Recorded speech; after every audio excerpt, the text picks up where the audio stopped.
All right, Naomi Graves, head women's basketball coach, Springfield College.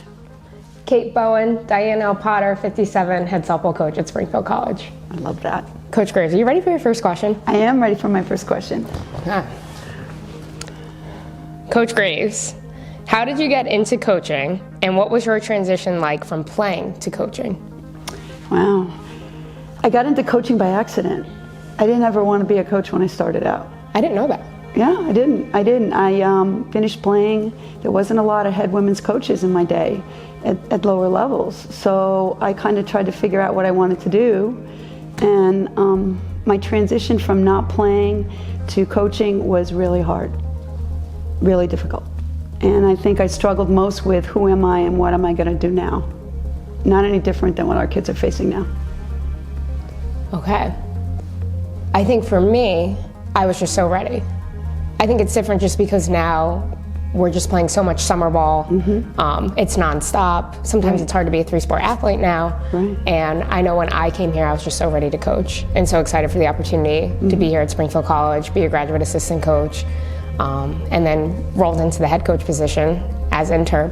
And it was an exciting opportunity. I was nervous, but really ready to take on, and had so much support from coaches like you, Coach Long, and everyone here was just so helpful to me in that transition. So it was awesome. We're excited to have you. We want people like you here. It's awesome. And I feel lucky, right, just to be able to learn from you. It might be completely different sports, but I think at Springfield, the women coaches are just so connected that it's an awesome environment. It makes a big difference, I think, when you have people in your life. Like I had Diane Potter, I had Mimi Murray, I had Donnie Zanotti when I came back. And the roles they provided for me were amazing because I took a program over that hadn't won. So those women really taught me a lot. So I think they really helped solidify why I wanted to coach when I first came back. And I only wanted to coach here. Only here? Only here. How come? Because I wanted to be called coach on this campus. It meant a lot to me to be called coach on this campus. It still does. I think too, I had Coach Mangano. Right, who was here 20 years, All-American, and she was able to help me transition in, always came into my office, or I could go into her office, and she really helped me with the history of the program, and everyone knows Coach Potter. Oh my God, if you don't know Coach Potter, you're not on campus. Right.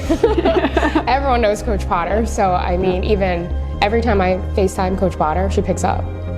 Every single time. She's never, not once, I mean, we could do it right now, she would pick up the FaceTime and just join this conversation, and she's just amazing to have also in my corner. She's awesome. So I think it's my turn to ask this question. As an athlete, what did you notice about the landscape of coaching during your playing days? I think that's an interesting question, and for me, I think it was my junior year as an athlete at Manhattan College, where I think I was just sitting in practice some days being like, how would I want to set this up? Or, wanting to just understand the coaching role more and the strategy. So I think it just hit me at a certain point, I think in college, where I was like, this is what I really want to do, and I just want to learn more about it. It's so different. It feels like I'm not a dinosaur, but there weren't any women coaches, and there weren't any full-time positions. So for me as an athlete, when I looked at my coach, he coached softball and basketball at URI and drove the van. So to look at her as a coach and want to be like her was like, wow, that's a lot. So I think it's just different, and I think I know I'm excited for our future, for you, what you've experienced. As an athlete when I was playing, I mean, honestly, because I was Title IX, we were fighting to have gym time. We were fighting to get a bus. It was a very different experience for me. That's why it's so important I stay in coaching, to fight for the people behind me, including you and other young coaches, because we didn't have a lot, and it's hard to explain that to people because that's just how it was. And it like watching our coach drive a van and watching our men's basketball team go up to Providence to play in a full bus with 5 staff was really hard. And we felt like second-class citizens more often than not. And I think that's a difference, I think, and it's exciting for me to have you not know that. Because it means all the women before you and some before me and now with me have made a difference, so that you and all the athletes behind you never need to know what that's like. Right, and I think for me as an athlete, but a young athlete, my mom was always the coach. Yeah. soccer, basketball, Right. softball. So like I saw a woman always in a leadership position, and I was like, I can do that. That's awesome. And I think that was something too to kind of like when I look back at my experience, I never felt like I couldn't be a coach. And that, I think, is the remarkable thing. I mean, I think for me now, staying in coaching is to allow women like yourself to know, certainly I don't have kids, but you can stay in this a long time and be good at it and have fun with kids and have that ability to be there. And I think that's my plight now, because you see a lot of men do that. So why wouldn't women have the opportunity to do that? Right, and I think for my team now, I really want my team to be surrounded by women, whether that's in our assistant coaches, strength and conditioning, our athletic counselors, sports psych. Me too. I really want our women to see other women in positions so they know they can do it as well. And not have the barriers or the lack of support. It's really important for us to continue to fight that. It's kind of exciting, isn't it? It is. Like a lot of new things are going to come out, and it's going to be really cool. Well, even if you think about March Madness, wasn't it last year with social media? I know. Like no one could believe that with the equipment. So I mean, I think we have come so far, as you're talking about, but we still have a lot of fight to go. We absolutely do. All right, Coach, question 3. The ratio of male to female coaches is still overwhelmingly one-sided. How do we get girls and women interested in coaching? I think you have to start young, going back to what you said, your mom was your coach. Mostly I was coached by women as well. Now I look at our athletes that I'm bringing in women's basketball, and they're coached by men all the way up. Mm-hmm. So I think there's lots of reasons for that. I mean, there's that whole sociological point where, women have to try to do it all, have a family, do all those things, be able to do all the support stuff at home. But I think we have to encourage women that they can do this. And I think, first of all, we need to be good role models. Mm-hmm. We need to be the people that we want our student athletes to see at times. And that's sometimes saying it's hard. It is hard, coaching. Coaching isn't an easy job, male or female. But I think we as women can show them that it can be done, and that we are able to be successful in this role, and that they can step out and be there. And I'm fortunate, you too, to have graduate assistants. And so we can kind of support that, right? We're in a position to mentor young women, and I'm like you. I've had a few men in our program, but mostly women GAs, and I think I'm in a position to be that person to say, it's really hard, but we can do it. And the struggle is going to be there, but you're strong enough to do the struggle. Right, and as I said, I feel lucky. My mom was my role model, and she was the coach. And nowadays, when I go just out recruiting to summer ball tournaments, it is rare to find a woman coaching a summer ball team filled with women. And I think we need more women to, go into this profession, because I do believe it is, being role models and having our team have that influence as a female coach, I just think is so important. So I'm hoping we can get more into the profession. The best, recently I had a wonderful story about two of my players, Taylor Hall, who's a physical education major, and Alex Goslin, are both coaching in Connecticut. And they played each other. And we were talking about that, and I'm like, how cool, two of my players facing off as former teammates, now coaching high school girls basketball in Connecticut. Right. Gift. What a gift that is to know that they're there. And they're starting the tree. They're starting the ability for young girls and women to see that they went to college, were successful, and now they're back in the trenches helping them. And I think what's also awesome is recently an alumni called me, coach in high school. I just had my first 6 a.m. practice and went awesome. Oh, that's like great. First 6 a.m. practice. How many 6 a.m.s we've had for softball? She's like, we had our first 6 a.m. It's awesome. I can't wait for season.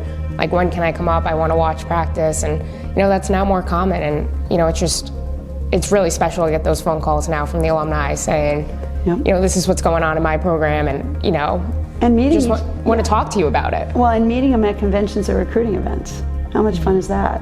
To have your coaching tree out there and say, hey, coach, let's go. You're going here, you're going there. Mm-hmm. It's fun. It's the Springfield College legacy, I think, and we're taking it from Diane Potter and the people that were in women's basketball, and we're hoping that down the road they're going to take it off.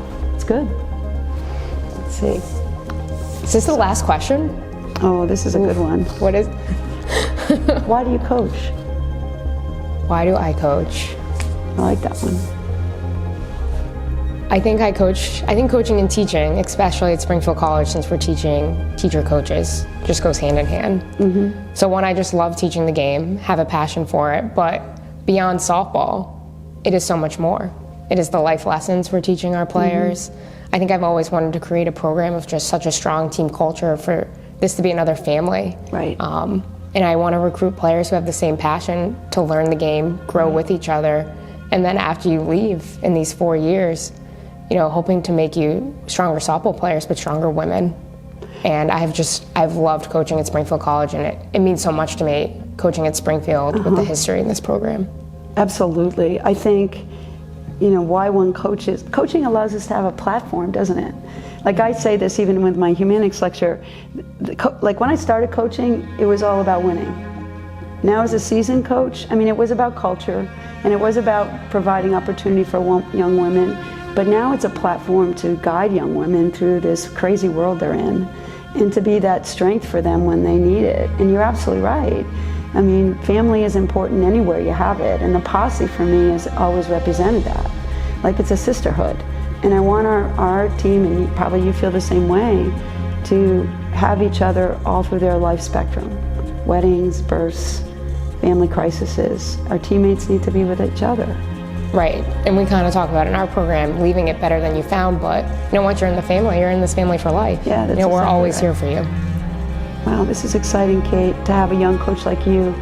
I mean, for me, to have a young coach like you continue to bring the legacy of what Springfield College coaches are about, right? You're doing it, and you're living it, and you're younger than me, so it's exciting for me to see that and know that it's continuing. Right, but I think we talk as coaches being role models for our players. You've been a role model for me. Like, I have absolutely loved learning from you. It's been an honor to be on the same coaching staff as you. Well, it's been fun at Springfield, hasn't it? It has been fun. We're lucky. Yeah. It's been challenging, but it's been fun. Wait, so Coach Grace, I think I have another question, even though it's not on the table, if it's okay. You can always ask anything. I think I want to know what your favorite moment has been at Springfield. Oh my Lord. As a coach, like what is your favorite moment coaching at Springfield College? It's going to surprise you, but there's lots of different favorite moments. But Michelle Cecina was on my team. Okay. And we went down to Montclair, and I don't remember the year because I've been here so long, and we won this Montclair Dial Classic tournament. And we were maybe 5 and whatever, 10 and whatever. And at that moment, those kids jumped up and down and took the trophy over their head and were piling on each other like we won the NCAA championship. And I knew at that point we had turned the corner, that the losing program had now become the winning program. And the culture was right. And some people would say, oh, it must have been at NCAA championships. Yeah, those are really special. Like I can go back and say, I have a picture in my office when we, in my early 2000s, we packed the gym with fans. I mean, nobody came to our games when we were losing. No, it's filled now. Everyone loves the posse. But it's filled now. Right, but it took a while for it to be filled. And I remember that first day of walking out and having people in the stands, and I was thinking, besides mom and dad, and I was thinking we've made it. So those 2 moments were that we finally turned the corner. And I came back to Springfield to make Springfield College women's basketball kind of be the birthplace, right? I'm like, what about women? Because when I was here in grad school, there wasn't a lot about women. And so when I came back, it was about, yeah, we play women's basketball here too, and we're good. And I still want that to be the message. That no matter what, I want that to be the message that women can play too. My favorite moment at Springfield College, being here, was getting our brand new field and having Coach Potter come for the very first time. Yeah. So we surprised the team. The team didn't know she was coming. She steps on Potter Field and instantly starts crying. Oh my God, that's a huge moment. Right, instantly she starts crying. Such a huge moment. She's having a moment. Walk over. I'm like, Coach, do you love the field? I was like, this is for softball. Do you love the field? And she goes, no, this is for women. She goes, I cannot believe this beautiful field is for women student athletes. And she just starts talking about the history of the program and the history of the field and where they started to our team, and then our team started crying. It wasn't about like, hey, this is maybe for the softball team. No. Of course, it's an honor for it to be a softball team with the program she started, but she goes, this beautiful field is for women student athletes. and it was just unbelievably empowering, you know, for our team, for myself, and just remembering that we got to keep fighting on. Well, and like just a moment with a great person and great mentor. It had to be really special for you, didn't it? It's so far my favorite moment at Springfield College football, right? It's not a game, it wasn't a practice yet, but just understanding, you know, what Coach Potter has done for, you know, the softball student athletes, but all the women's student athletes at Springfield College, and understanding we need to keep fighting for women while I'm here at Springfield College, and our women on the team continue to fight for women athletics. What's so empowering is that Dr.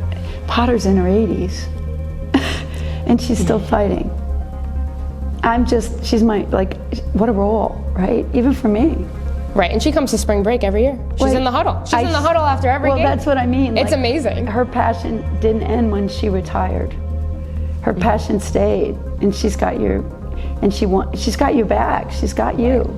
What a legacy that is for her and you, and that support. And I mean, those women, like I always think things are tough now. Sometimes we get a little whiny, right, as coaches. It was nothing like what they faced.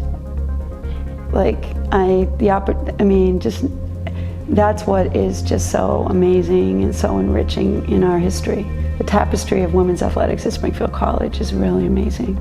And now it's our chance to add to it. To continue. To continue.